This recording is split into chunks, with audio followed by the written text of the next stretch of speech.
This morning, President-elect Donald Trump has promised to begin mass deportations on day one of his second term. That promise is sparking concerns in migrant families across the country and right here in South Florida. Yeah, reporting for CBS News Miami, Greg Fox spoke to those in a major industry that relies on foreign workers and a social agency that is preparing them for a Trump term.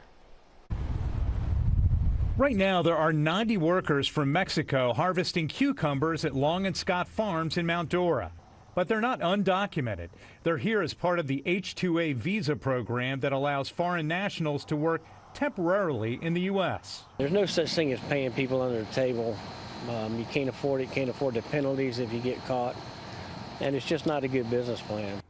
Scott says that he pays about $4,000 to get each one of these workers here on the visa program. And in addition to that, he pays them $18 an hour.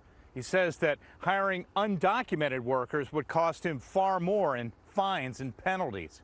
H-2A visa workers number roughly 350,000 across the nation, with about 60,000 in Florida, working all kinds of jobs, but a big chunk of them in agriculture.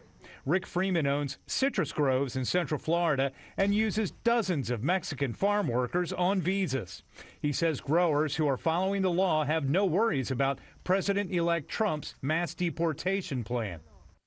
It ain't going to have any effect on us because we spent the last 15 years switching to H-2A. Besides agriculture, the industries likely most affected by the deportation plan are construction, waste management, hospitality, and food service and retail.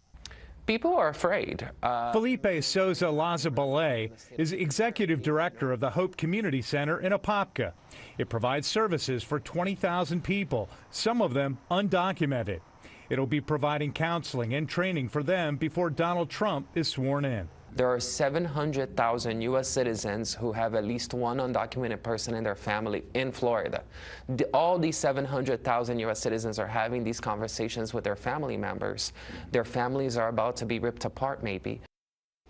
Well, according to the American Immigration Council, mass deportation could have a serious negative effect on finances for all of us. So the undocumented pay more than $75 billion a year in federal, state, and local taxes.